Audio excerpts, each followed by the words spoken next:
Welcome to the Sleeping Barber Podcast. If you've ever thought about how to organize your team to be the most effective it can be, create the biggest financial impact, create the most value for your business, to me, the most surprising finding from this interview was that the future marketing department may actually need to do less. Stick around for the post-pod afterwards. I hope you love the show. Welcome to the Sleeping Barber Podcast, a place for business leaders to get the best and most credible information on marketing, strategy, and innovation. Your hosts, Mark Binkley and Vasilis Douros, share their experiences as they gather insights from the world's leading experts. Now, on with the show.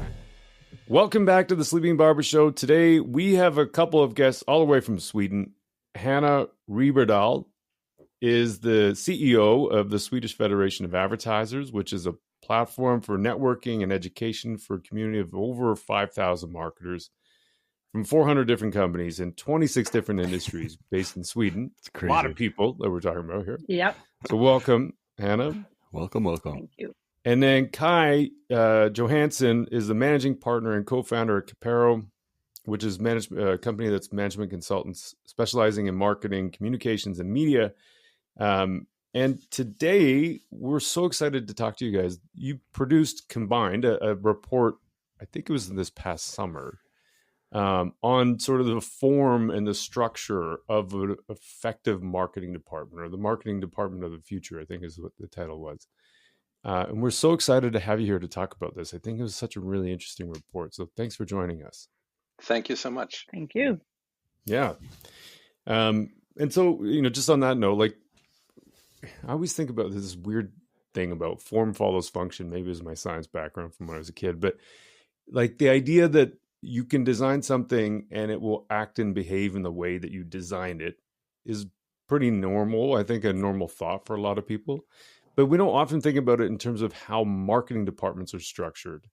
And so V and I have often thought about like solving the Wanamaker dilemma, or, reducing the churn and customer and chief marketing officer tenure. And so I think a lot of that opportunity comes from designing the right structure of a team. And so maybe if Hanna, if we could just start with you, and then Kaj, if you can jump in, like what was the purpose or the trigger that started you looking into this survey? Yeah, it's actually from quite a long time ago. We saw, as many others, that were coming research that showed that the effectiveness in marketing were declining, and it has been declining for like 10, 15 years. So that means that each dollar we are investing in marketing are paying back less. Mm-hmm. So we actually started industry initiative, which we call the Effectiveness Initiative, in 2020. And we are working in different working groups, like the strategy and analysis part, the implementation part, how to measure, but also how to build competence around the effectiveness and what really are important to have in place to actually increase the effectiveness. And based on that initiative, we also in the working group, which we call the implementation, which is much about getting the go from like the C levels as well as making it happen. We had a lot of discussions on what are the obstacles for a CMO today to really drive effectiveness in an organization based on what type of role and responsibility, how are the marketing function seen a part in the company. And then we started also to discuss with Kapero and Kaj, who's also a part of the Effectiveness Initiative, that, hey, we really need to know a little bit more about that. So we have done this research to really understand what is the barriers, but based on the effectiveness scope, if you understand what I mean, that the purpose is to do better when it comes to the effectiveness. And the effectiveness in this sense is to really connect brand marketing to the business value, to the business goals. So this is one part of the Effectiveness Initiative. We are working with other parts as well, as have have had launched a definition of how to actually measure effectiveness. It's called the effectiveness system. So we are building bricks and pieces together to really try to help the marketeers to get more effect of their work and their investments. And I mean, actually, from our side, last year we had a 20 years anniversary for Kapero, and we have throughout the years worked with more than 100 marketing departments, and we kind of have reflected around that, and we have seen quite a dangerous development throughout the years, and for us it was also kind of to do a research piece to give us some facts that really shows the state of the marketing department today and where the real challenges are and what we are kind of fighting. And I think that you phrased it well in the beginning also, Mark, with form follows function, and this thing that, because we do what we are organized for, and if we want if we want to change what we're doing, we need to reorganize ourselves somehow. So the product of what we're doing is actually a product of how we look like. So I think that is a kind of an interesting thing, and also something that we see quite clear in this research piece.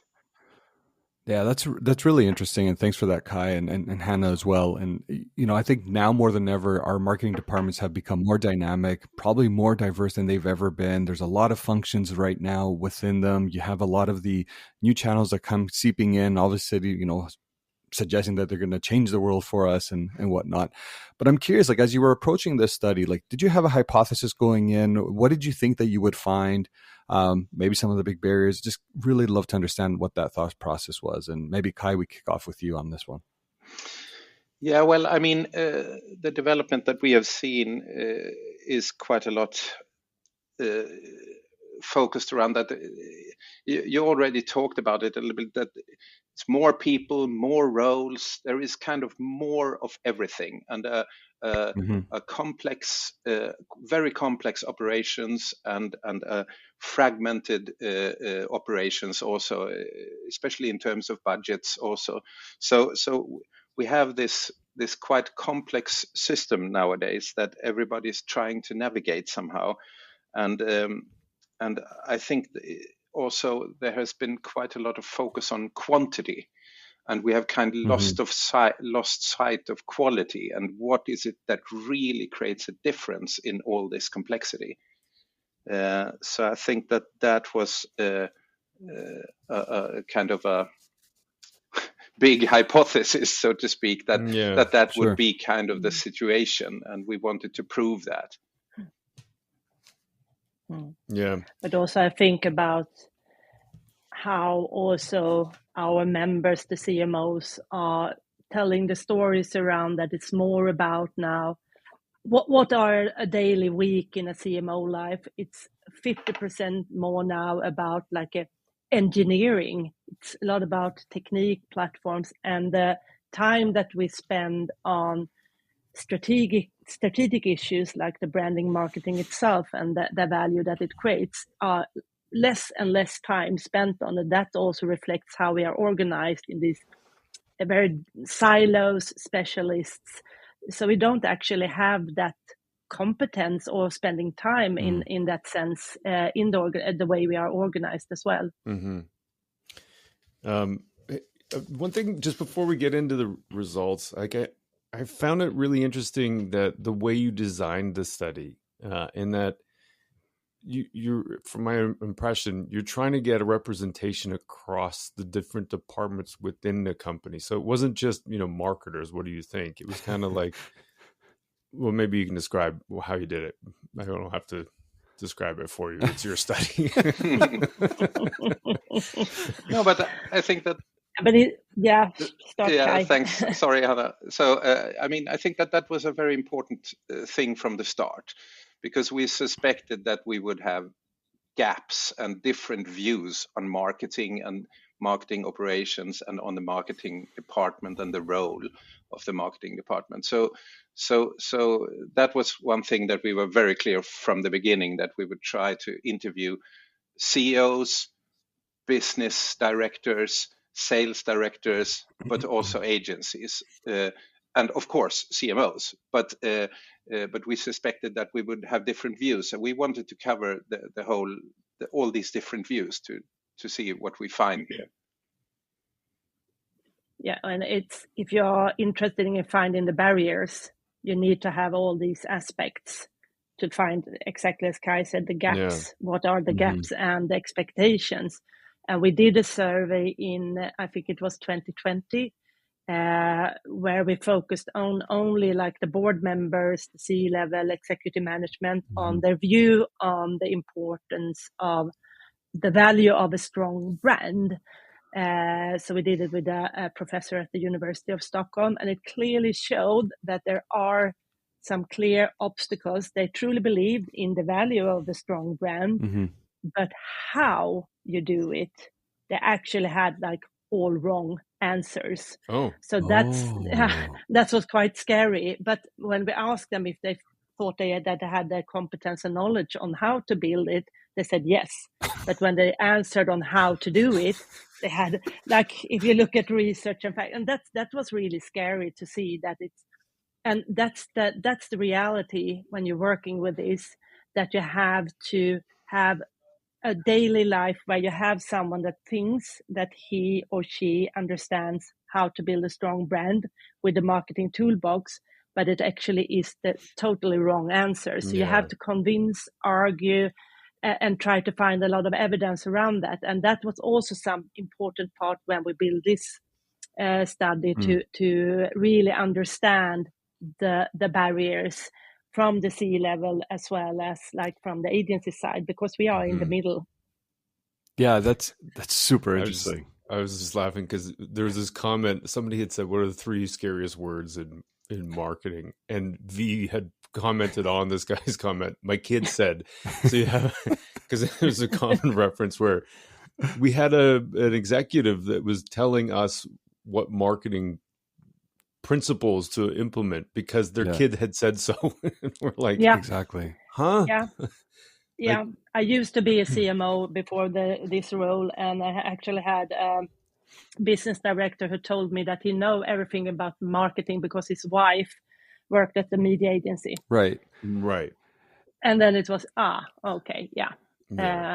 That's really interesting because Mark and I have had this conversation a few times, but it feels like marketing is one of those only roles where to lead a marketing team, you don't need to have a marketing training, or it's perceived that anyone can kind of step into that role, which would probably venture to why your results were so off, even though everyone has an opinion, because everyone's a consumer. Everyone thinks they know what marketing is and how it works just because we're using that focus group of one in that moment. So that's really interesting.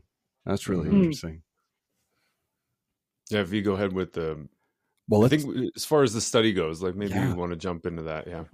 Yeah, I was just going to say, I think let's start talking about some of the results. You know, with respect to expectations of the marketing department, do CMOs and CEOs and sales leaders all agree that the primary role of marketing in their departments, is that something that you saw consistent? Will you start, Kaj? Yeah, I can start. I think that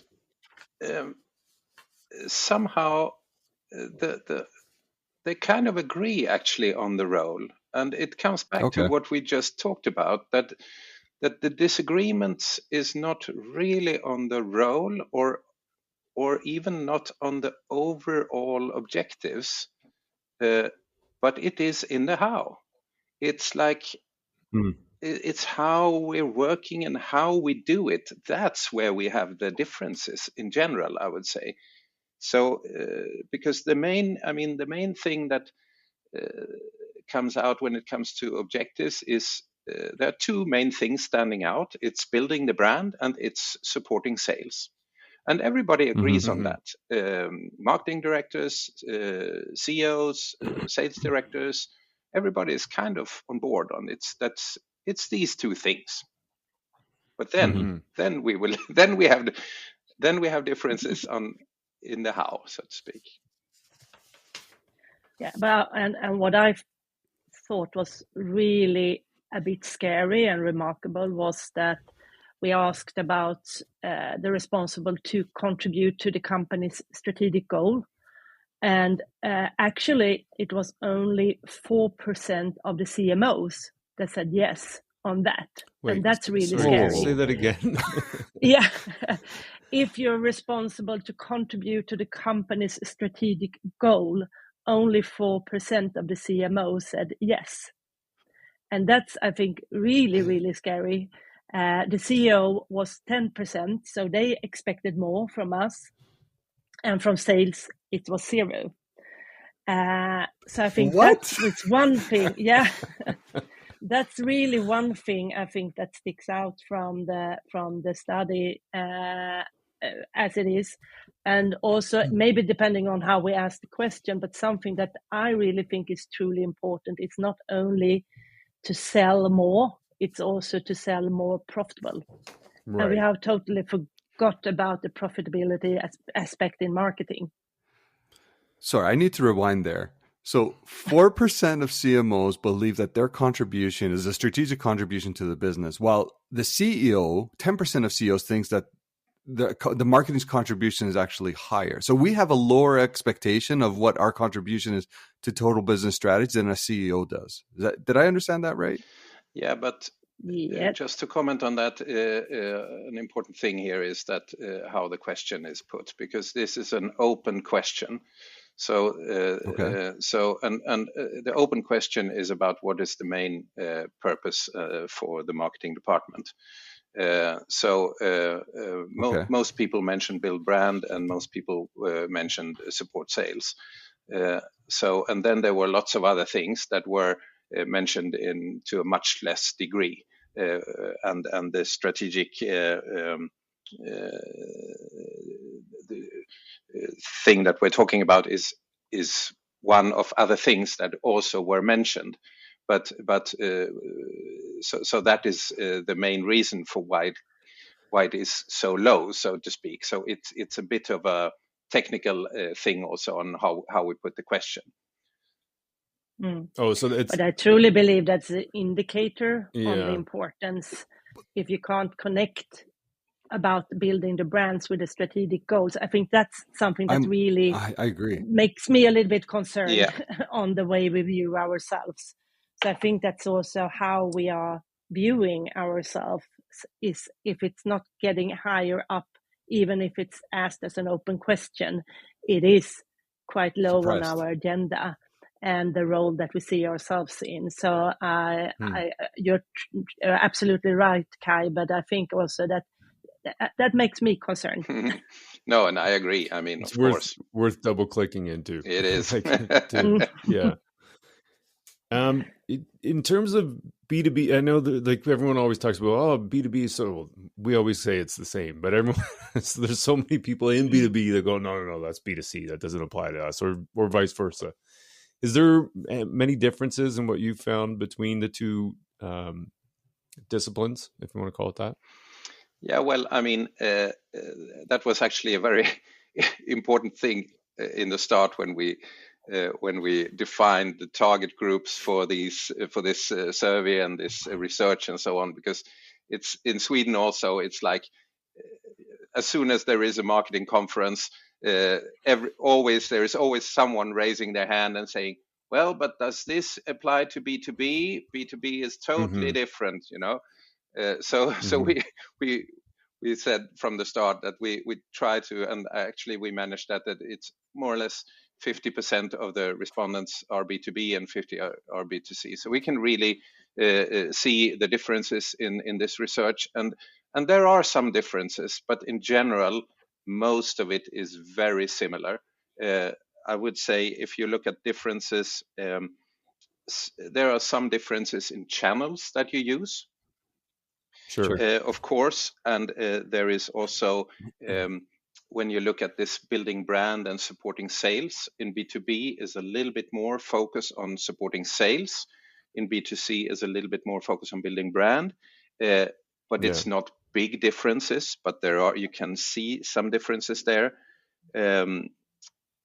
Well, I mean, that's more or less That's pretty much it. You can see it a little bit in spending priorities, also between different channels. So as we decided that, as in the report, it's as soon as there is an important difference, significant difference between B2B and B2C, we highlight it. And Right. I think it's in 10-15% of the questions we have some differences, but otherwise it's very similar. Yeah. Yeah, that's good to hear. I mean, it's not surprising that there's that like very little difference to me, but I just wanted to ask because to your point, Kai, it's always one of those things that people are like, no, it doesn't apply to me. I'm in B2B or I'm B2C. Exactly. Where's my data? Yeah. Where's my data? Yeah. How about the impact on KPIs? So, you talked about a little bit about some of the nuance from B2B, B2C. You mentioned, brand, maybe more prior on the consumer side, more sales orientated, a little bit more on the B2B side. Was there any other KPIs that you felt that were somewhat nuanced between the two disciplines? As a starting point, when we did the work that we did with the effectiveness system, which is the standard for how to define effectiveness, right. We did a mutual research together with our French organization, and I think we came up with that marketing departments are handling around 400 KPIs. 400? Which 400, wow. Yes. And what we did in the work with the effectiveness system is that we have defined 36 KPIs in 6 categories, with a starting point from the investment through, of course, like the digital presence, campaign, brand, but also business and relations. But we can see also as an effect correlated to this study, and as we see, and overall when we're talking about how to measure the effectiveness and what KPIs to use, is 2 things that you tend to mix up: effectiveness with efficiency. Yeah. And that's not the same thing. So the effectiveness is the value that you create, and the efficiency is how efficient are you doing your work, sure. Often in a cost reduction perspective. So the results of this study also show still that there are too many KPIs, and I think it's a mix of KPIs, but it's also, we are focusing a lot on 2 sets of KPIs. One is the short term, the activation, the short term, what is happening now, how much traffic, how much sales are we generating right now with the campaign and the communication that exists at the moment, but also more efficiency, all the C KPIs when you do the media investment that tells you how efficient you like have cost per bought media. Yeah. So what we can see based also that since so few actually spontaneous mention the connection with the strategic goals, that we have clearly differences in how to connect KPIs that correlate from the marketing, the branding, with the business goals and the business value it creates. Sure. And that is something that's really, really important, how to show both short-term, because of course you need to show on a short-term perspective what is the effect of the work we have done, but also of course in the long term. And that totally is 2 different sets of KPIs, and also a set of when do I look into those different KPIs.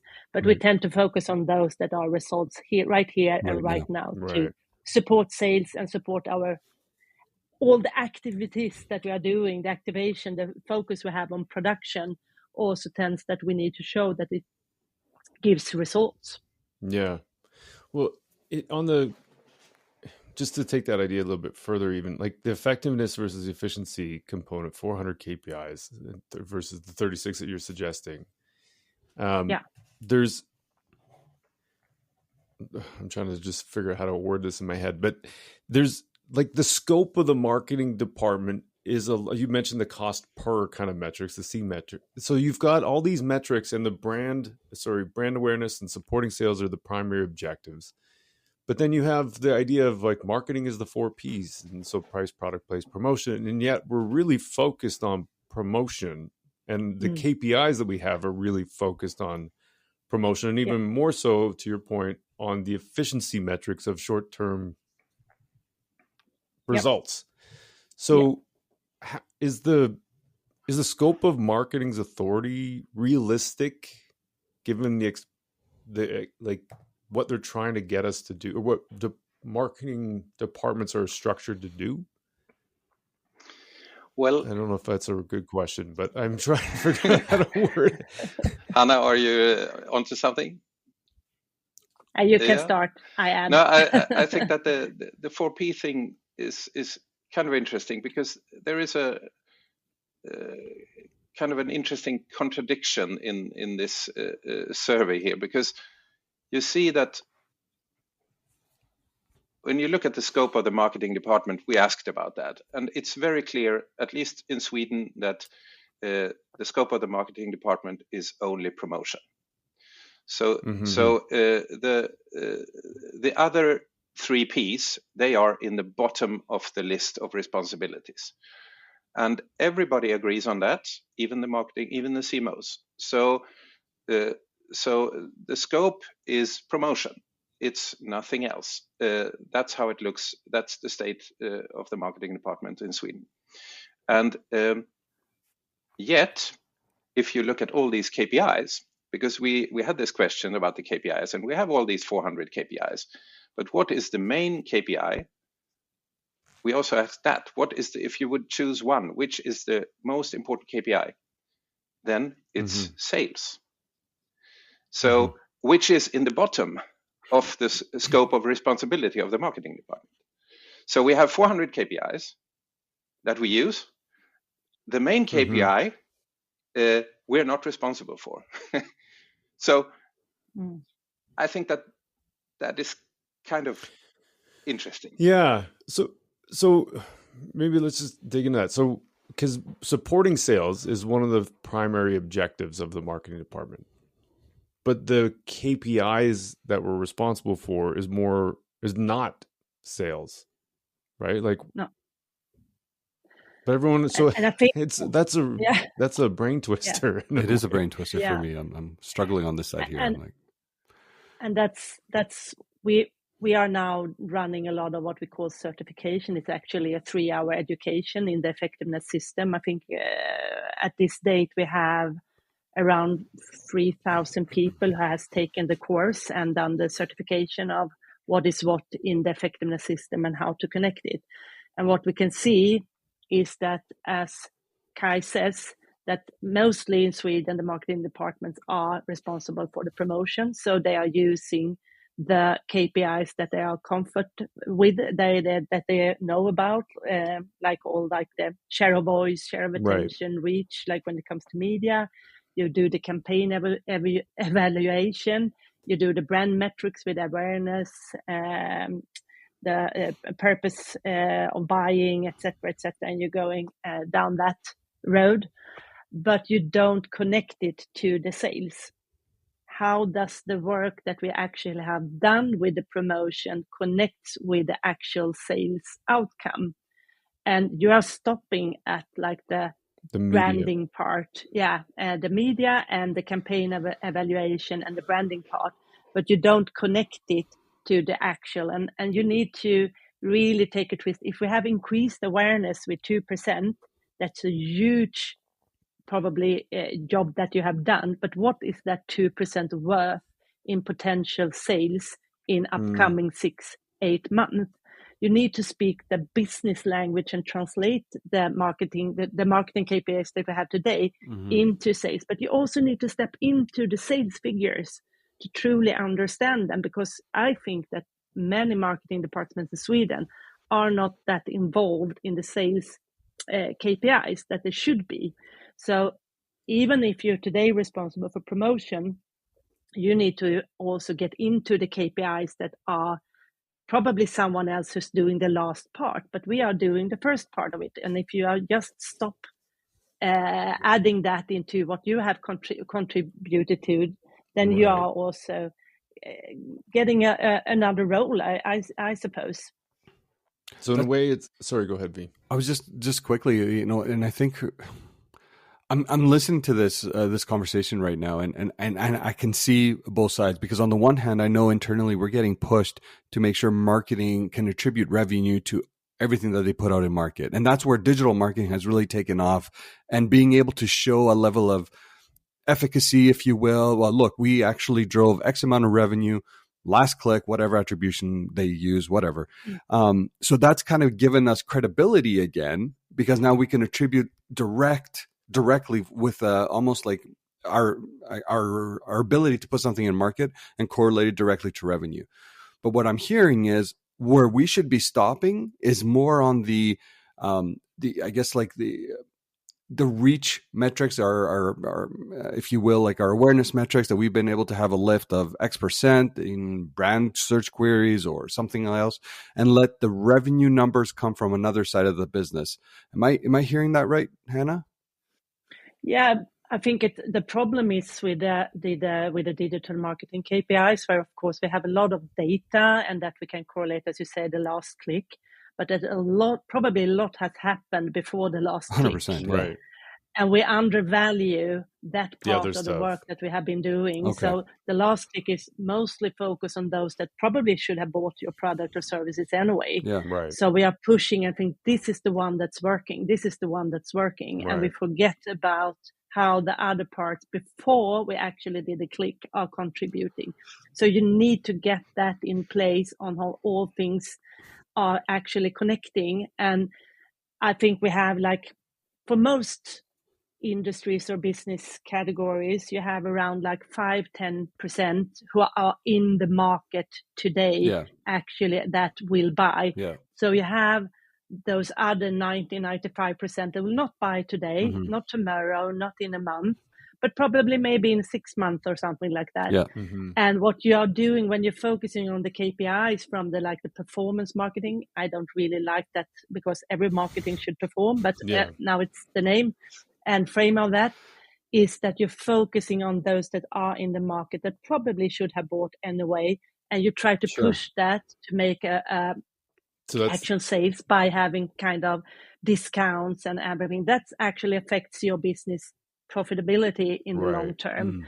So focusing, I think we were so overwhelmed when we finally got all this data, and as you said, now we can show what value we actually brings. Right. That the balance and the total understanding on the actually, my belief is that marketing is a commercial behavior science-based way of working. If you understand what you mean, you really need to understand how to drive behavior attitudes to increase both sales but also profitability.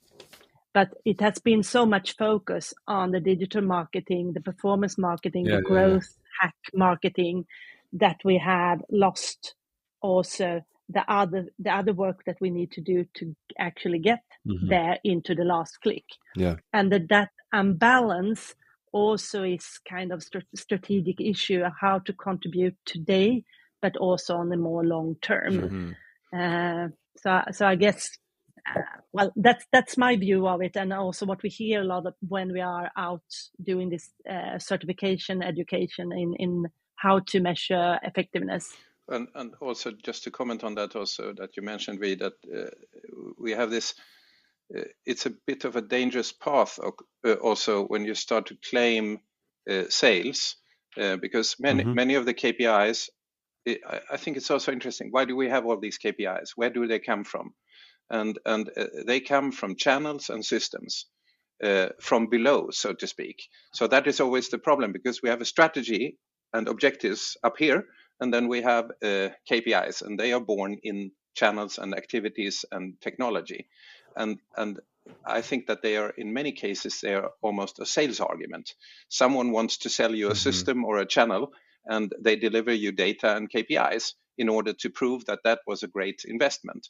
So and now you run with these KPIs internally, and the risk is that you actually lose confidence or lose trust internally in the company, because you go to sales and say, and you claim that you were actually the one who brought in these sales, and the sales department will say, you're wrong. It was me. Exactly, it was me. And you have your numbers, but I don't believe in that. So and you have the different channels actually claiming. If you are looking into the performance matrix. You say, oh, this is from Facebook, this is from YouTube, and everyone is claiming that their channel has done the last week, but we have sold one product, right? But if you are in connected, theory, we have sold sales. 5. Yeah. So, and then you lose trust, right? So in a way, it's almost the tail wagging the dog, where the metrics then are becoming the directors of the organization of the marketing department and the way that we're reporting on things, because the metrics are available, and so we use what's there. Exactly. I think we have, and I think that's also what we saw in the study, that we are so overwhelmed with data. We have so much data that it's actually hard to see like the path, the what to do with all the data and how to structuring. It takes so many resources, so much of your investment to get your data set and the data skills together, that you tend to lost focus on what you actually are doing. And that's why I think I believe that the data-driven marketing for some part works really well, but you need to work with insight-driven marketing. I agree. And that's something very different. But you can use data, but you need to add insight on the why, because the data is only on the what have people done. And we do actually do a lot of things outside the digital space, even though we don't think that anymore, but we do a lot of things happening here meanwhile, but we don't show that in digital data. So it's quite easy, as well as you can see if you work with attribution modeling compared to like the econometric modeling or the MMM modeling, you actually can have a very different outcome putting in the same type of evaluation if you do it on the attribution way or in a more scientific way with the MMM modeling in that sense. So what should you believe in? Yeah. I know you guys have said this is, at least in Sweden anyway, kind of a caveat. But there's so much what you're talking about that I've seen into my day-to-day, and I know 100%. fees, and like it would be interesting to repeat this. Or not. Yeah, it would be interesting to repeat the study here to see if you get the same results. But anecdotally, there's so much overlap between what we've seen here in our daily life versus what you've reported on. In terms of the marketing team structure, so we have all these KPIs and we have all this data and we have these channels. And so there's also this like difference between effectiveness and efficiency. And so I'm kind of curious in terms of like the influence that's had. We're 10 plus years now since Facebook went public. Let's say that's moment in time 0.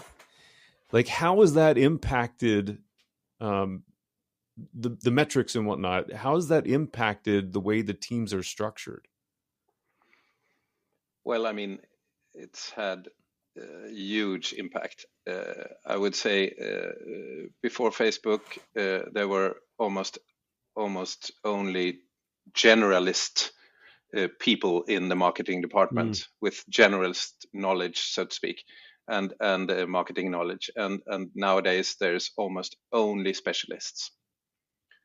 So that is a big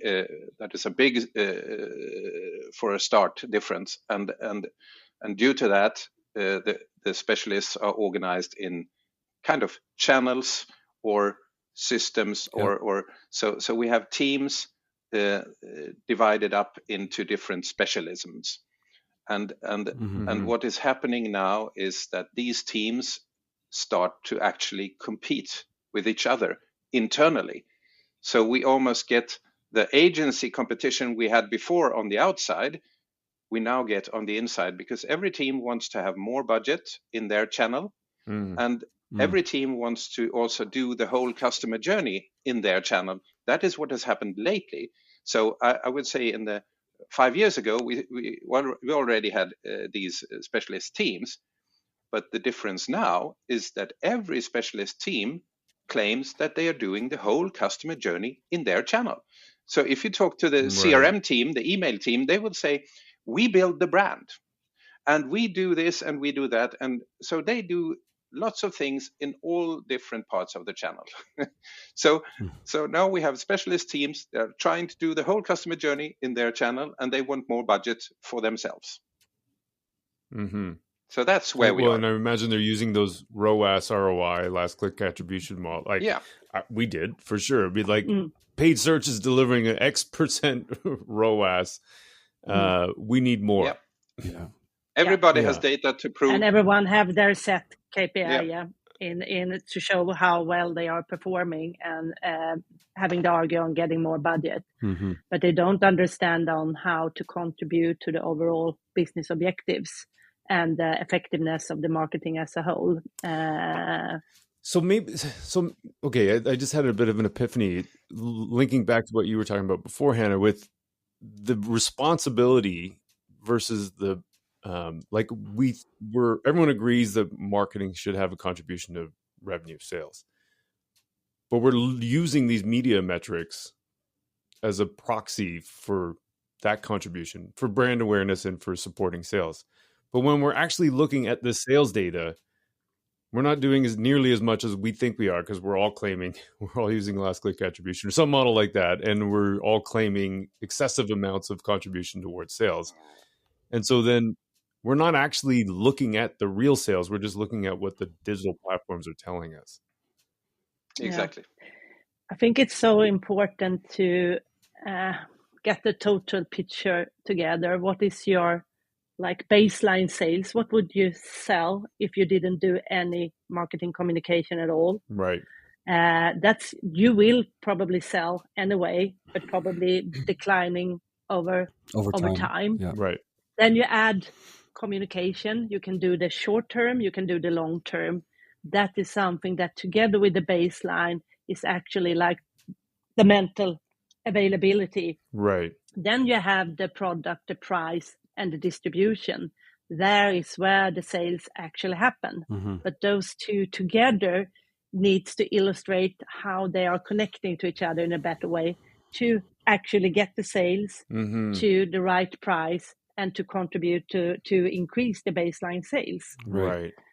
So that's where the strategy part maybe comes into play, where you start having to think about price and the product and the place, not just the promotional component of it. Yeah.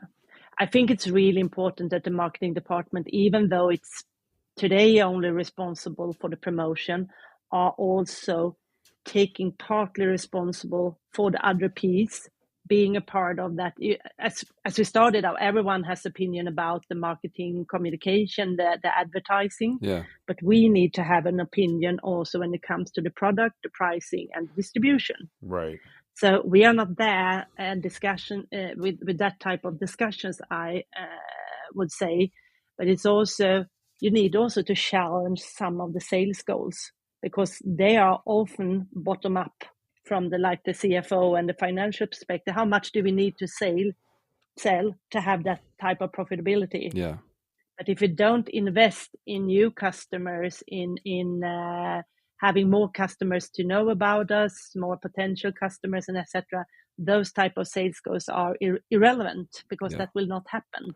So try to get that picture together is truly important. But it's sometimes, I think, as we see here, is also that we have this type of KPIs that we can work on, that we can manage, that we understand. So let's stick to them. But that also puts us in another role, I would say. Yeah, I'm loving this conversation, because when you think about, again, the complexity of the structures that we're having, the specialization that's happening today. So, it's becoming even more, we talk about like the in-housing of a lot of the disciplines. Digital marketing, again, is another example where you're seeing a lot of teams internalize things like search, programmatic media buying, etc. So the specialization isn't going away. I think it's actually increasing in many of the larger teams. And I would love your take, and Kaj, maybe you can walk us through this, but what has been the impact on budgets with this? I don't want to call it maybe over-specialization of the marketing teams, but what are you seeing, and what do the studies suggest on the impact of budgets have been on that, I guess, the channel silos that have been kind of coming in within organizations? Well, I mean, what we can see is that marketing organizations have grown, and budgets have decreased. So for a start, so we have more cost on people and less cost on external things. So that is one thing. And it's also because it's not the same budget, so to speak. So it just happens. You don't really realize before you really count it through. So that is one thing. And the other thing that is happening is that the budgets get more fragmented into all these different channels and specialisms. So which that leads to that we have much less budget in each silo also. So we have less budget overall, Right. and then we have lots of different small budgets to do things. So there are no big budgets anymore to cut through and to create impact, and that is a really dangerous development. No, that I can definitely see that when you're suggesting that the moment that we're actually removing media facing dollars or dollars in market to fund a lot of these bigger marketing teams, I think it's interesting. But even though a lot of it is done in the sake of efficiencies, yes, exactly. Right? Because there's always been, the biggest barrier has always been, how much money is my agency taking?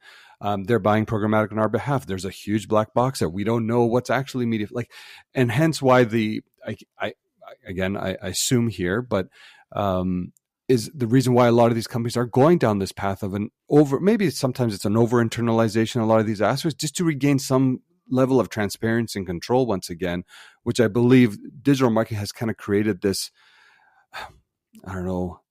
this mystery box somehow, but because you're attributing to revenue to it, all of a sudden there's a level of importance that's somewhat heightened. Then maybe there's an overemphasis on it than it should. And the contradiction here is that every little part is optimized. So if you talk, if you talk to anybody, you will about these things, everybody will say, yeah, but my part is optimized. We optimize every day, every hour we optimize our thing, So we have a situation where we think that we have optimized all the parts and therefore we have optimized the whole, but we have not. So that is the contradiction and the dangerous thing that we think that we optimize the whole by optimizing the parts, but we are doing the opposite. You've in fact optimized nothing. Is what you're saying. We've gone in the totally wrong direction. Yeah, that's fair. And so actually it's kind of interesting because you were talking earlier about the generalists versus specialists. And so because there are no generalists, there's nobody overlooking all of the stuff anymore. Exactly. And so we're spending more money on channel by channel, or less money in general, but more specific on last click attribution type of short-term activation kind of things, all thinking we're optimizing that. We may be in fact spending more on things like MarTech stacks to help us report and understand. And then because there's more channels, there's more content costs, and there's all those kinds of things. And we're it's funny. It's just such a bizarre thought, but I totally get how that we got here. Totally. That we're optimizing everything, but optimize nothing. If you just get into this thought process, it's kind of absurd, isn't it? I think we found the title for the podcast, Mark. But I also think an effect of that is that's also the reason why it's so much focus on production and activities, because we are now an agency instead of a marketing department. Right. And an agency should produce things in an optimized way. And I think that's also, since we don't have the generalist that had the overall view, or we have discussed the marketing controlling function, who is the director that actually set the big picture in place. But no one has that time, because we have so much time on doing each silo in a perfect way in the production to show that way. So it is, I think the effect of having this type of organization that we have today also drives us to be the production department. There's, as you just said, that there's this picture that I've seen, like a meme kind of thing. It was like two cavemen. One guy's walking by with a round wheel, the other guy's trying to push a cart up the hill, it's got square wheels. And he's like, and the guy's like, you want it? And he's like, no, thanks, too busy. Exactly. I reckon that. It is. It is. It's kind of like that, where we're all so busy doing our thing, but nobody's actually paying attention to the thing that it's like could make us better. I think also, yes, it's not probably, or maybe not the CMO or the ones responsible for the marketing that really believes this is the right way, because we have also a lot of pressure from the C-level who have had the management consultants telling us what to do. I know from several cases from my past as a CMO that we had different management consultants said branding is not necessary. Now it's only data-driven marketing, and we should work in agile teams. Of course. That's the new marketing. And even if you're trying to push back and say, wait a minute, this will not work. Marketing is a bit different from product development, and it's both long-term, short-term, and everything like that. You're really pushed internally on the way we are working right now. And I know that there are many CMOs that doesn't really feel comfortable on where they are today and would like to do and work in another way. And those are the ones that contacting Kaj and Kapero to get help, I would say, to get the right argument, because it's so hard to argue against those that are really convinced spreadsheet marketing. That's the only way forward. Everyone, the bigger the brand, the long-term marketing, it's a loss of investment because you don't see the conversion right away. So it's. I think it's a lot of push, and we see a lot of experienced CMO actually say, well, I don't want to do this anymore. They're shifting work, they are shifting companies, they are actually taking the exit from marketing and start doing other things. And I think that's something that we really should have as a warning flag. Yeah. Kaj, at the beginning, you had said something to the effect of like, everybody kind of agrees on the role and responsibility of marketing, the departments, but it's the how that there's disagreement on. So as we kind of shift into like what's the implications of this kind of report, and I wanted to just open up with that, because I would love for you to kind of expand a little bit on the how, because I feel like that might relate to what Hanna was just saying about, you have these consultants that are going, here's a spreadsheet, here's your ROAS by channel, do more of that. Actually put all of your money in branded keywords, because that's the biggest thing. Please don't, listeners. You know what I mean? What's some of the insights around the how that you think are worth talking about? Well, I mean, for a start, it's this thing being busy doing all these things, and do they really create any difference? And we sometimes talk about that we have kind of created a content monster that we are trying to feed. So we're feeding this content monster, and we're busy and think we need to do even more, but we don't create any difference. And I think it starts there. So we need to make sure that the stuff we do really creates a difference, and the solution is not to do more. And I think that you could even talk about AI here. You know, it's like we're already doing too much. When we come back from a client 2 years later, they have doubled the amount of initiatives that they do. Right. And then they are talking about adding AI in. So we want to do even more. But the problem, and also a consequence of this is actually that we're losing the trust of consumers, because they don't want to have all this advertising. They are already fed up. So we need to go back and kind of think, what are we really trying to achieve, and take away things. And to take away things, it's very easy to say, but in practice, I know it's very hard because we have these different specialists and siloed teams and everywhere, and everybody claims have their claim of fame. So you need to reorganize the thing. The ways of working, you need to take back the budget, reorganize the budget, reorganize the workflows and responsibilities, and do less for a start. And also, I mean, very important here is the internal collaboration. I feel that, I mean, 10, 15 years ago, or in the 1900s, as my kids say, the marketing departments, they could do their stuff, but a modern marketing department nowadays has to be super good in internal collaboration with other departments, and that is also where the 4 Ps come back into place. So because the 4 Ps, the 4 Ps are so important still, but the solution is not to say the marketing department should have all the 4 Ps. That time is gone.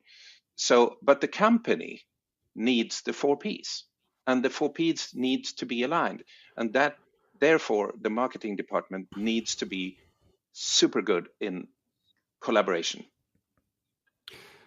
I think this is almost like a perfect segue, because my next question was going to be around, well, basically then, what are the type of skills do marketing teams really need to improve on? And maybe Hanna, you can take the lead on this one, and Kaj, feel free to add any more context. But based on this research, based on the dynamic uniqueness, if you will, of these marketing teams, what are you seeing that marketers should start investing more in skills in to be better for their organization?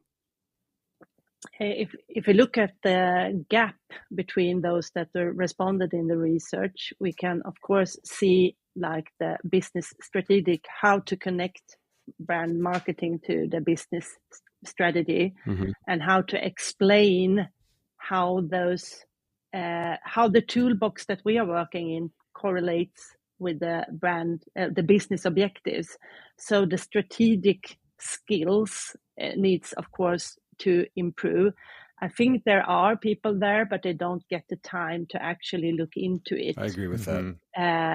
So I think that's one thing. The other thing is how to actually evaluate what you are doing. What are the actually outcome, the effects of the work in a more holistic way. So that's why we have also discussed this about the marketing controlling function, not only on how much budget did I spend, but how do I connect the investments with the outcome of the campaign. Has the campaign driven the interest that we want? Has it built the brand? Has it built the sales? And what type of sales, the business objectives? So I think that's a new, not new maybe, but we need to reinvent that skill again from the different specialists as we talked about earlier. But I also think that it's a strategic choice from a marketing department on what type of role you really would like to take. If you would like to be a driver of the business or take a lead or be a part of a driver of the business, or do you see yourself as a supporting role or a backseat driver? That, of course, means two different marketing departments and skills that you need. But if you want to take the lead or be a part of driving the business, I think that's also more motivating for those that are working in marketing today. We see in another initiative that we're working on is that the mental health of those that are working in the marketing department is not that good, actually, nor in the marketing departments, nor in the agency. And one really important thing is that we don't understand what is our objective, what is the vision, the ambition, what is the value of the daily work that we are doing. And if everyone, because everyone is working like hell every day, they are just doing and running faster and doing more and more and more things. But if you don't understand on actually what is my contribution in a bigger perspective, then of course, it's really, really a problem. But so the skills or how you look into you, I think what we see is that you need to choose on how to organize, as Kaj said, do less, put more time and understanding in the strategic. And especially also we see different types of, like the CMOs have very different skills today, I would say, because we have the older generation of CMOs that probably are very into the branding and marketing as it used to be. And then you have the digital marketing specialist that becomes CMO. What type of training do both the older, more experienced one has to have, and those that are from a CRM or digital marketing perspective, because they are lacking of competence, both of them, but in different areas. Yeah, I would say. It's almost like we're looking for a unicorn and we can't really find it. Yeah. And that's maybe one of the really things that our struggle is, that so many things are on the CMO's table today. Yeah. Right. You have all the advanced analytics, business intelligence, CRM, technology. You have the media investments, different channels. You have the brand. You have AI is coming now. It's so many things, and you are, as Kai said, you are in the middle of everything in the company. Yeah, that's true. But it's hard also to get it, the bigger picture together, and actually explain to the other parts that you are working to collaborating with, what are you actually contributing for sales, for profitability, for the business objectives. Maybe a comment to this also is, I think an interesting comparison is to look at the media houses and the publishers. And I think when we meet marketing departments, many of them tell us, we want to be like the publishers and the media houses. That's our future. We need to be like them. And that comes mainly from something that we are being more content driven and more editorial workflows and these things. But if you look, because we're working with media companies as well as marketing departments, and if you look at the media companies, they actually do the opposite as marketing departments. They outsource production and they do less, because they have realized that we can't just fill Google with lots of content. Our thing is quality content. So they do less, but better quality, and they outsource production. That's what they're doing, actually. And the marketing departments are doing the opposite. So, and that, I think, is kind of an interesting thing, which people don't really think of at first sight when they compare themselves to a media house or a publisher. That's a good point. Yeah. Yeah, everyone, I know Red Bull comes to mind when you like, oh, we're going to do the Red Bull thing, and everyone's a publisher, everyone's a media company now. Yeah, but there's so many. This is such a great conversation. I really love the work you guys did. I have so many questions, and I know we're running up against time, but there's this idea I just wanted to ask you about. So. There's I can't remember if Hanna you said or Kai you said, but there's this idea around us, like a habit now that's being formed where you have consultants and whatnot that are saying, here's how marketing works. You put $1 in, follow the Plinko chip, and then all of a sudden it comes out the other end and you've got X number of, dollars coming out of the machine. And so by channel, by channel, by channel. And so then you've got these spreadsheets that are leading the choices that we're making, whether like through almost an invisible hand. And yet you have, in the report, there was this internal wish that we had more contribution towards data analysis and insight. But it sounds like we're washing data, but maybe not on insight. No, data is used as to prove that I've done a good job. Yeah. So is that is there something there as far, and also there's like the marketing department traditionally, I would say, and I think maybe we still hold on to this where we do market research when budgets aren't canceled. But we at least have some kind of voice of the customer component to our reporting. So is there an opportunity there for us to, if we're going to have a generalist approach, to at least like use the foothold with voice of the customer research that we have to start influencing the other components of the Ps and maybe make better contributions and better relationships between departments? Is there something there that you guys see? You want to start, Hanna? Yeah, I think Yeah, I can, and I know that you have a lot to say about this, Kai, but shortly, I think previously marketing were claiming that they were the one that understood the consumer and the consumer behavior based on research, insight, and of course we had data a couple of years ago also looking into, but we were the one that truly understand the consumers, how they behaved, both the attitudes, what they would need to do. Today we are the ones that understands the channels. Right. We have lost the track of the consumers.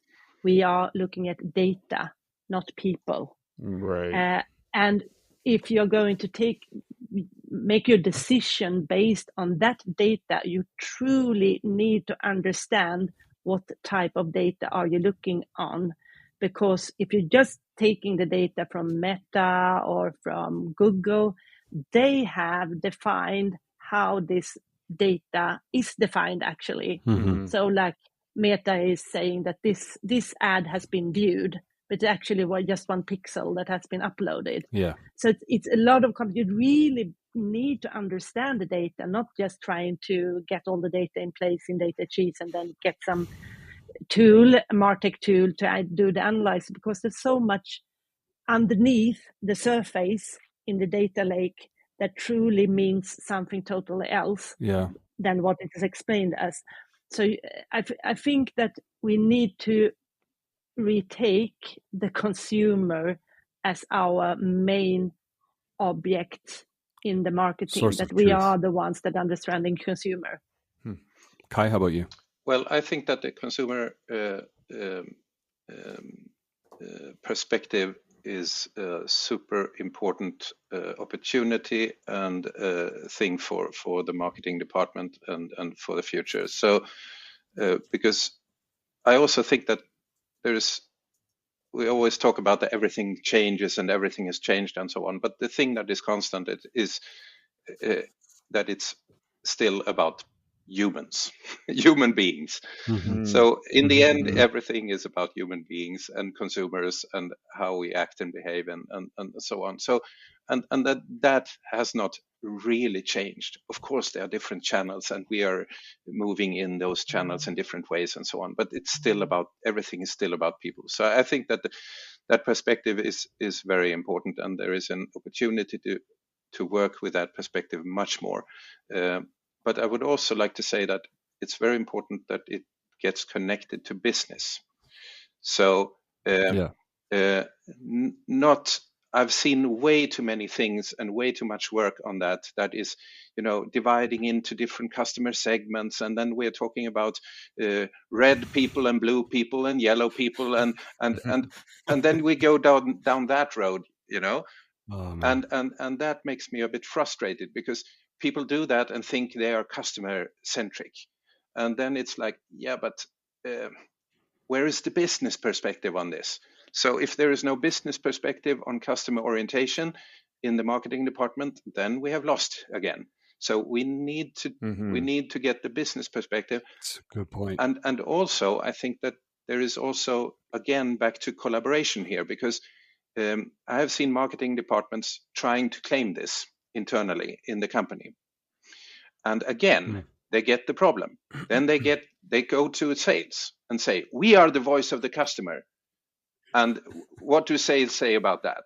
I mean, they meet the customer every day. Have you talked to a customer? I talk to them every day. I talk to them every day. What are you telling me?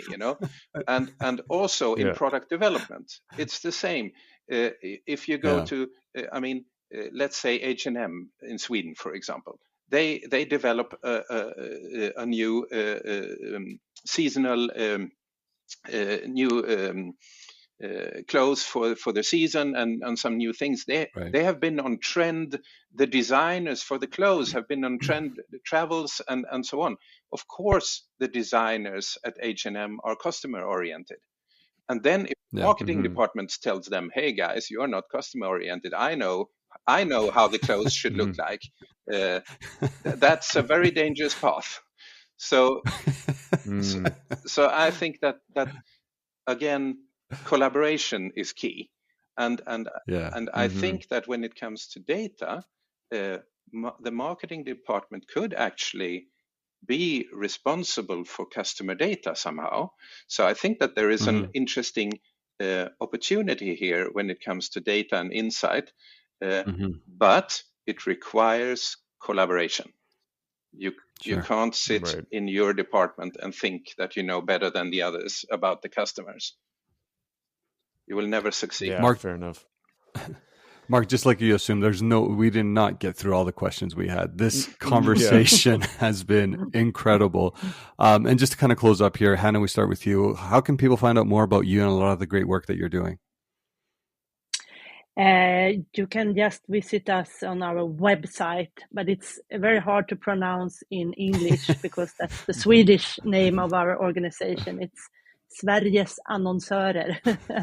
I'm not even going to try.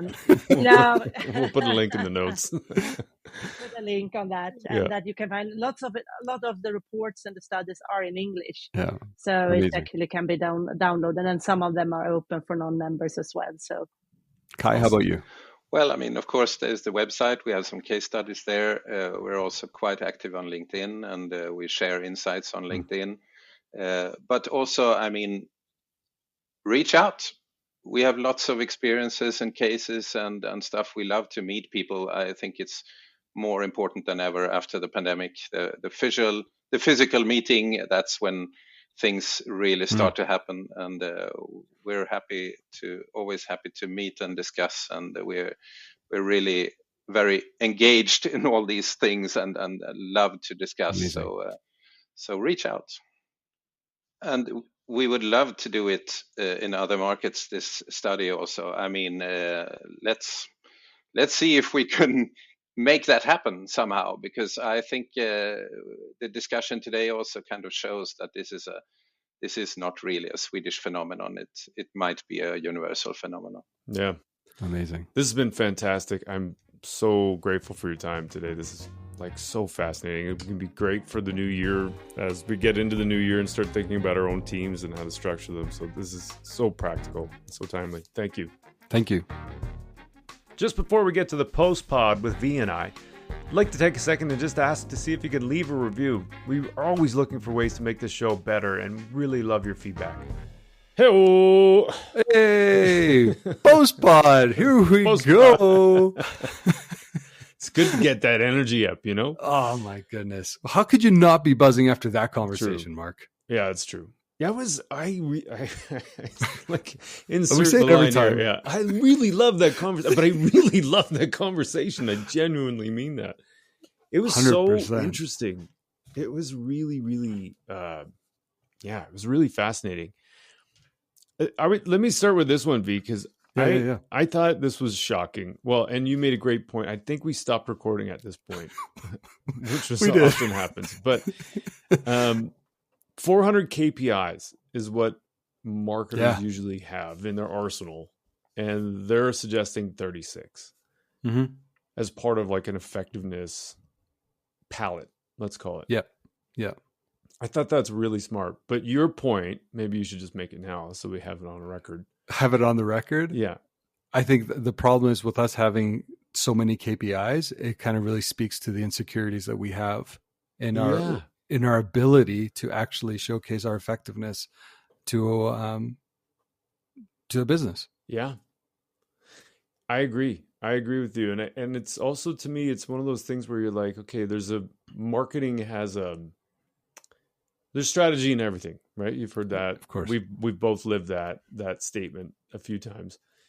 And so I think we get into that scenario where if strategy is about choice, and if we don't choose what metrics we're accountable for and are beholden to those, then it's really easy for us just to blow whichever way the wind or go whichever way the wind blows, because there's like 399 other metrics that we'll just make one up. If maybe there'll be 401 at the end of the day. You know what I mean? We try to find the ones that help tell our story in that moment. Right. That's all we're doing. Yeah. Yeah. It was just shocking to me, like, to hear that there's that many metrics that on average are available to marketers? I don't think I ever thought of what the number was, if I'm honest with you, but Yeah.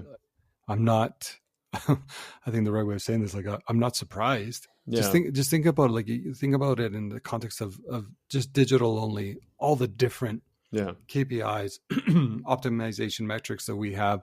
Then you start opening that aperture a little bit and start thinking about, well, okay, well, maybe traditional settings like NPS, and what does that look like? CSAT, and totally. Yeah, there is a lot of metrics that we're constantly floating in our heads.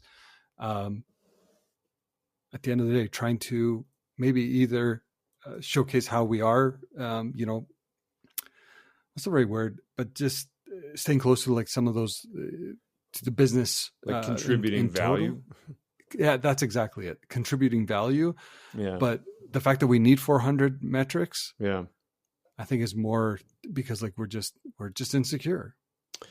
Yeah. And well, the other comment that we were talking about was that there's more and more specialists for good reason. Like these channels are all different. Yeah. And like search is different than YouTube, is different than TikTok, is different than radio, is different than connected TV. So 100%. So actually, somebody on one of the posts that I put up today had said, "Well, what about something like audience retention?" I'm like, "Well, I saw that. I get it from a point of view of like content measurement, especially on YouTube, because it can show me a lot there. But on average, you're going to see a 2 or 3 second audience retention on, say, Facebook or a story style of video." So I might not use it because it's not that interesting to me on any of those other channels. Yeah. And it might not, I won't necessarily have the ability to see audience retention on a TV commercial. So then you're left with, well, now I have specific metrics and KPIs for specific channels. And you can just see how all these things stack up and layer and layer and layer. And you're not removing any of them to focus on the business objectives. You just now are becoming more and more focused on the channel objectives. Exactly. Well, actually, even going back to our conversation even with Avanish, and this is where the role of incrementality and measuring that becomes extremely important. Yeah. Right. Because you want to be able to showcase, like, for every dollar that goes in, this is potentially the return on that. But you can't do that without doing those tests, having those tests in market, and really trying to, I guess, formalize it in some capacity. But it's, yeah, man, like the other one that I think that I had a tough time, and I know viewers won't see the video, but I know you and I were I felt like we were looking at each other as they were. Yeah. I'm like, what's going on here? But it was the, 4% of CMOs believe like their role is a strategic role in a company.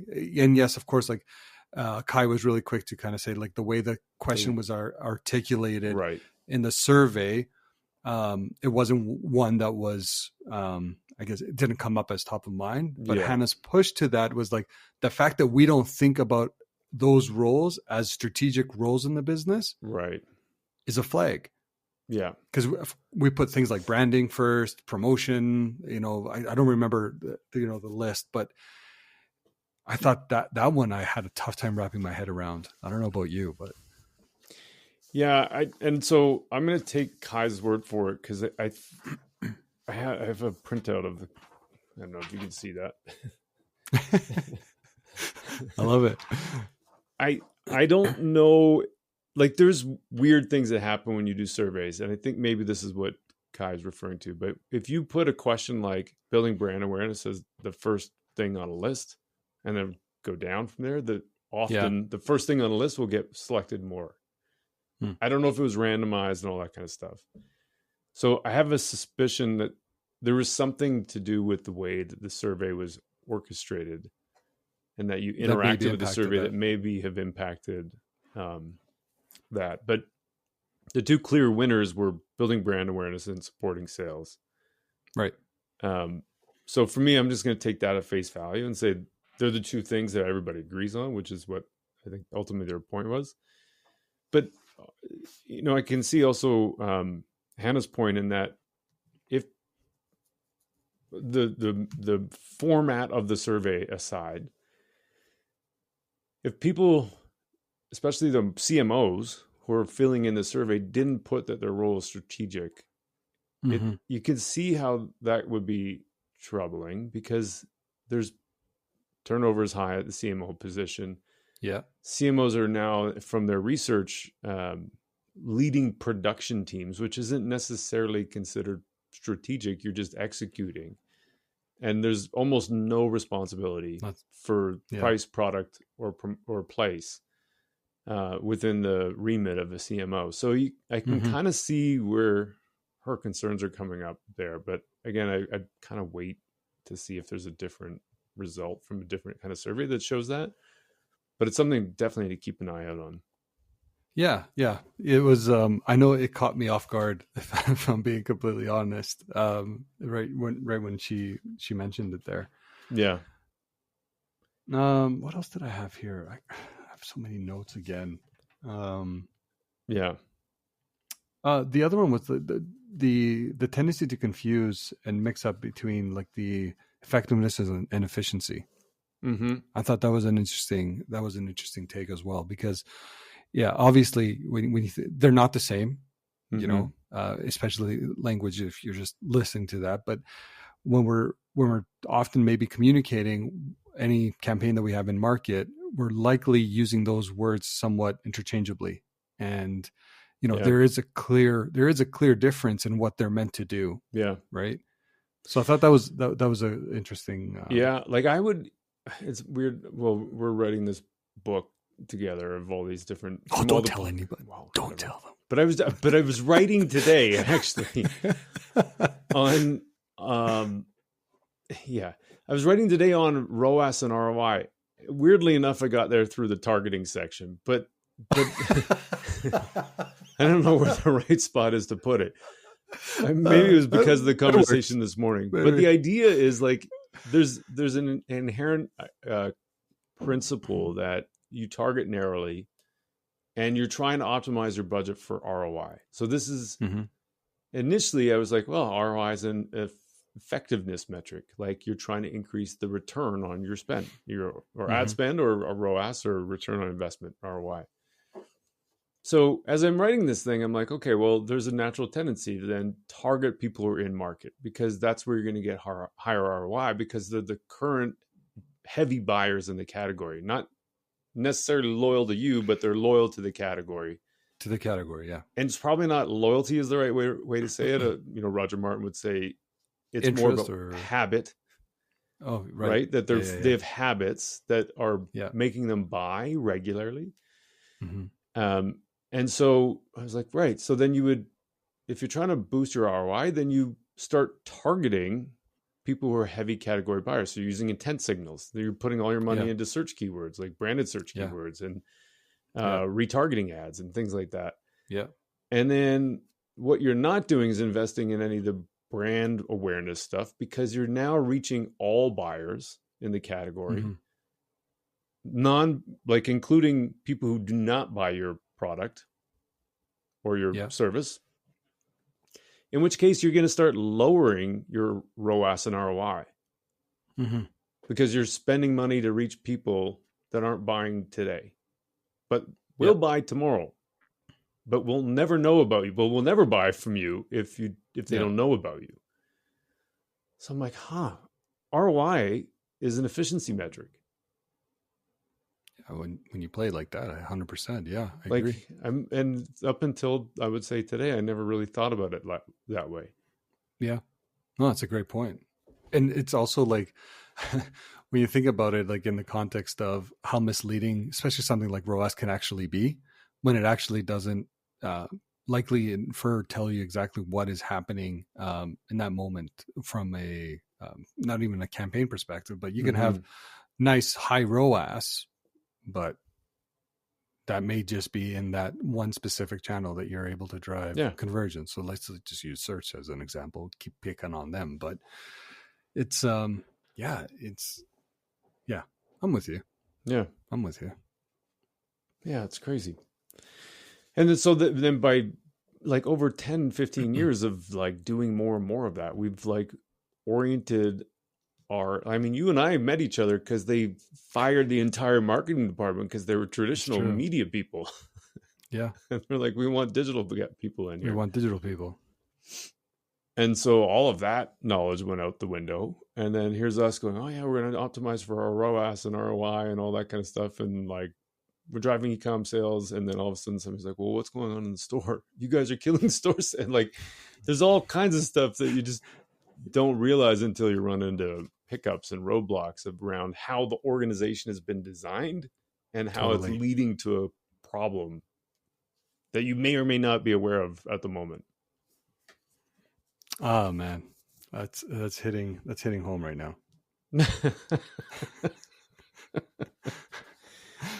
The other one that I thought was really interesting, I want to get your take on this. As far as like the skills, I think this relates back to the strategy.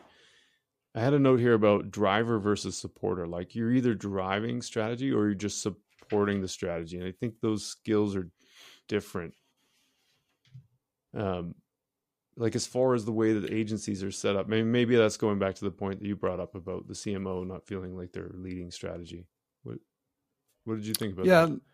Yeah, no, it was interesting. Like, well, as Kaj was kind of talking about that, saying like agencies outsource more than they try to specialize internally, right? So that was again, I never thought about that, where you have like now on the advertiser side that they're trying to really increase the specialization in hopes of like things like, I think I brought this up in the call as well, or sorry, on the show, just around, you want more transparency, you want speed to market, you want your ability to make changes on the fly. And all of that is the reason why you're seeing a lot of these internalization projects take shape and form. Mm-hmm. Because, I don't want to say like, there are a lot of agencies, they have multiple clients, they're stretching themselves across multiple portfolios. And the perception can always be, we're not getting there quick enough, or we're not getting the information that we need. Mm-hmm. So that in of itself, I think is the, I guess, part of the skill. But I think the other part of this is to say, how far do you go when it becomes too far, mm-hmm. right? And that's where I think, the comments around, the skills and even like the areas that we need to be improving as marketers. And I don't know if that was where you were going with the skills question. No, yeah, it's totally where I just was open question. I'm curious about that. It is fascinating, and honestly, and I don't know if there's going to be a tipping point where things start going in another direction in a few years again, right? But you do see an acceleration of internalization of specialized roles more mm-hmm. and more now than ever before. Mm-hmm. It's also like, it's really funny. I've been thinking about my wife. That's not the funny part. The funny part is like, she's an accountant, and like she's upstairs. I see her all the time when she's at work and all that kind of stuff. But I hear some of the conversations that they have, and they're never talking about justifying their existence. Yeah. To anyone. Like, they're just delivering a result. Yeah.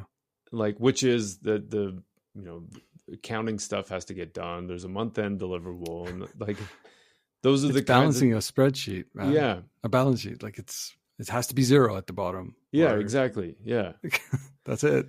Which is kind of interesting, because I feel like an additional component to marketing where you have sales guy. Maybe that's part of the trust that we were talking about, and part of the KPIs that we were talking about, where you have sales guys, let's say, that are going, my job is to sell. That's it. I have one KPI.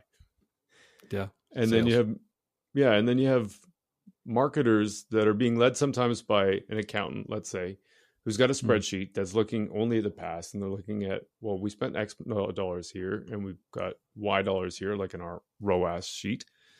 And they're just going to take it out of there and put it into here. Take it out of there, put it into here. Cut that. There's no ROI.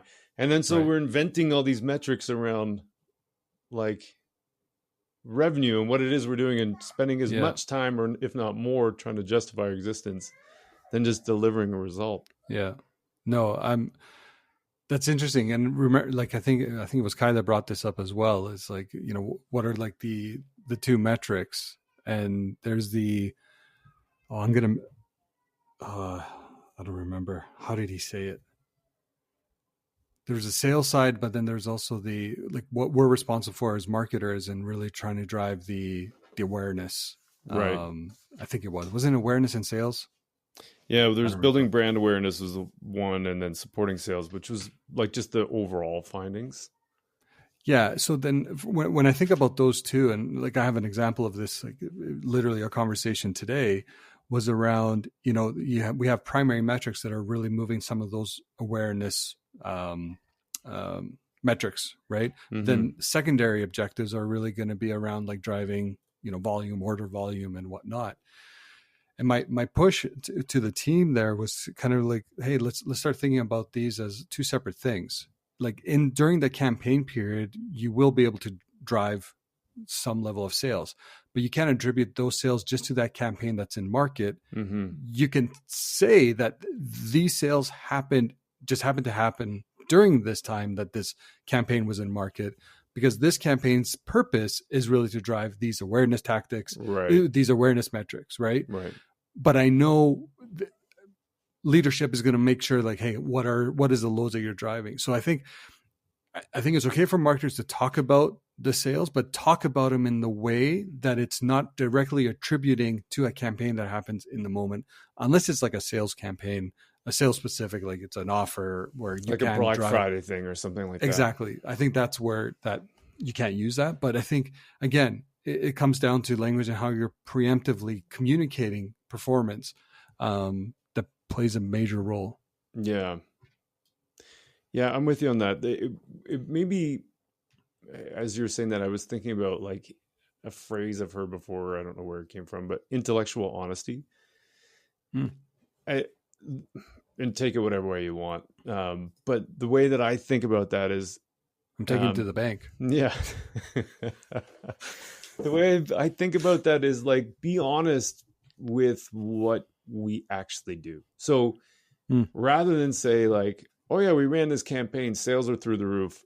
And we all are guilty of this. It's all marketing, right? Maybe that's where this collaboration needs to happen, because it can't all be, I mean, in all reality, it's never just marketing. It's never just sales. It's also product. It's also the pricing strategy. It's also operations that get the product to where it's logistics. It's all of that. If a product's not available, if it's no longer on the shelf, you can have the best campaign in the world and it will not sell anything. So true. So there's a whole bunch of things that's where the intellectual honesty for me comes in. Like, I would even go further than say the 36 metrics and just maybe zero in on our objective is maybe two things, like brand awareness.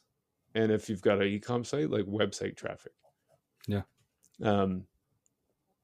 So I don't know, like maybe part of that is just being okay with doing less, which is one of his points. Like we can't do everything. We actually don't do everything. So we shouldn't take on the responsibility of assuming that we have to be accountable for everything. I like that. Even though I know there's a lot more constantly thrown at marketing to kind of prove and showcase and all the different levers that we can pull. Because I know the business looks at marketing as a way to engage and get messages out to market. And because we have a big toolkit that we can access, they're looking for performance, right? But I think I like the intellectual honesty approach to say, like, this is what this in market right now is meant to do. Yeah.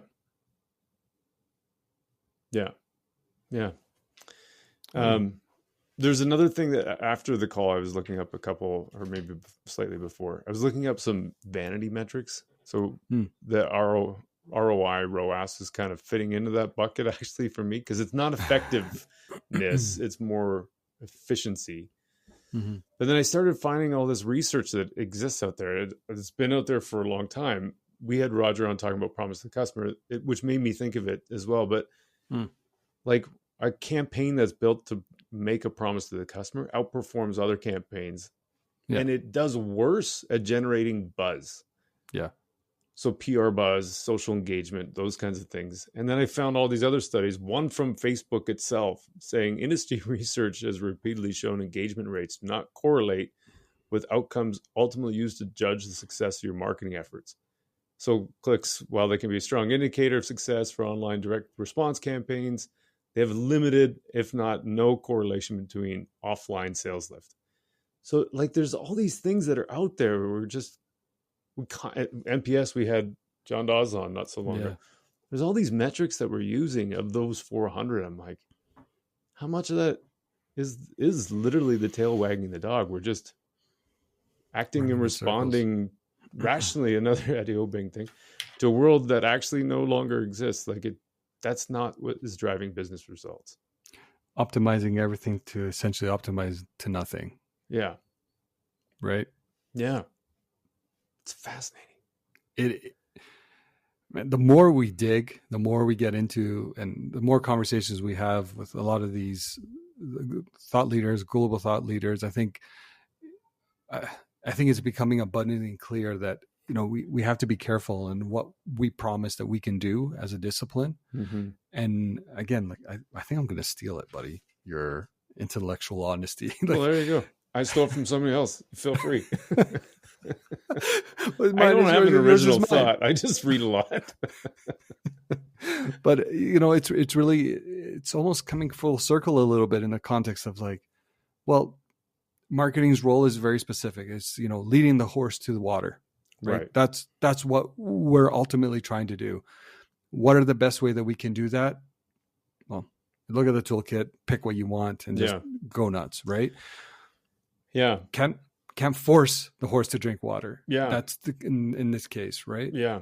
Or even let the horse know there's a pond nearby if they get thirsty. Right. Like that's good. That's good too. When you're thirsty, by the way, horsey, there's a pond off to your right there. Just putting it out there. But that in itself is really important because otherwise the horse wouldn't have known. Yeah. Come back. But like there's nothing wrong with that. Like no. And we shouldn't be ashamed of that. It doesn't have to be sales, because if it were up to, you know, I don't mean to pick on salespeople, but I don't pick on salespeople. Well, you were a salesperson, so it's okay. Yeah. But like, you know, cold calling is a one-to-one job. You're not going to scale that. You know, you need marketing to reach many. And so there's a totally different objective when you're running a plan like that and you're having a budget to reach many. Yeah. And you're trying to win share of mind and link a brand to a specific entry point.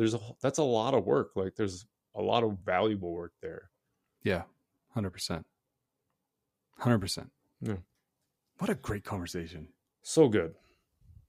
So good. Well, V. Yeah, buddy.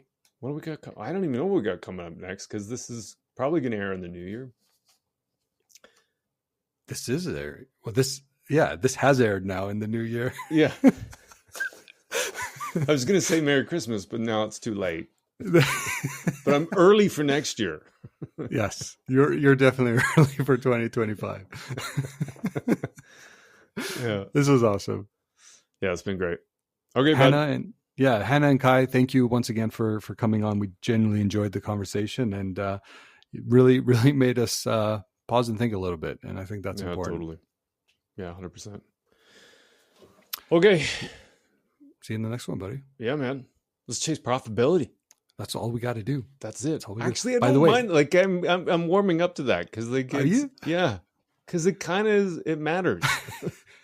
It's the only thing that matters. Yeah, it's the only thing that matters. And Hanna brought it up today. By the way.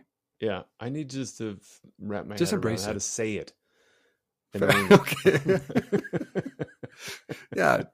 Just get comfortable with it. It's the delivery. That's what I got to work on. Yeah. Just take some time over the holidays and just I'll be practicing in the mirror. This is gonna be some really funny nights, V, over the Christmas break. That's incredible. Okay. Take it easy, buddy. Yeah, man. This is good. Bye.